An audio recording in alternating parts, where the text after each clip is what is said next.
السلام علیکم۔ دیکھیے، دو باتیں سمجھ لیں۔ ایک تو یہ کہ اس میں شبہ نہیں ہے کہ اللہ کا گھر ہو، والدین ہوں، یا اور بھی بعض نیکی کے ایسے امکان رکھنے والے چیزیں ہوں، جیسے کتابیں ہیں، جیسے غریبوں کی مدد کرنا ہے اور ان کو اس انداز میں دیکھنا کہ ان کی مدد کی جائے۔ ان سارے معاملات میں جب انسان اس چیز کو کہ جو نیکی کرنے کا ایک مرکز ہوتا ہے یا سورس ہوتا ہے، اس کو جب اچھی نگاہ سے دیکھے گا تو اللہ کی مہربانی سے اس کو اجر ثواب وہیں سے ملنا شروع ہو جائے گا۔ اس لیے کہ ایک تو وہ اصل کام ہے نیکی کا، اللہ کے گھر میں جا کے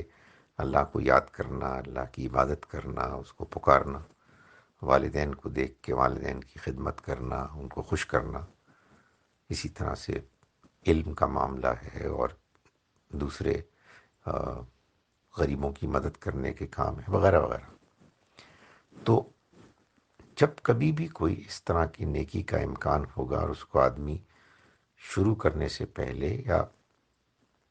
یعنی ابھی کوئی عمل کا امکان نہیں ہے، محض اچھے انداز میں دیکھے گا، تو یقیناً اللہ تعالیٰ اپنی مہربانی سے اجر دے گا۔ دوسری بات یہ ہے کہ بہت سی احادیث میں بعض اوقات ایک یا دو یا چند چیزوں کا بیان کیا جاتا ہے، اور بظاہر ایسا لگتا ہے کہ جو بات بیان کی جا رہی ہے وہ صرف انہی سے متعلق ہے، اگرچہ کہ وہ اصل میں اصول بیان ہو رہا ہوتا ہے، اور اس کا اطلاق ہر اس چیز پر ہوتا ہے کہ جو ان دو تین یا چار بیان کی گئی چیزوں، امکانات کے جیسے ہوتے ہیں۔ سو وہ عنوانات ہوتے ہیں، نہ کہ وہ خاص چیزیں کہ جن تک وہ حکم محدود ہوتا ہے۔ اگر ان دونوں باتوں کو سامنے رکھیں تو بات واضح ہو جاتی ہے کہ یہ صرف اللہ کا گھر یا والدین ہی نہیں ہے، بلکہ ہر اچھے کام کے سے پہلے اگر آپ اچھی نگاہ سے دیکھیں گے تو ہر انسان کو اس کی اچھی نیت کا اجر ملے گا۔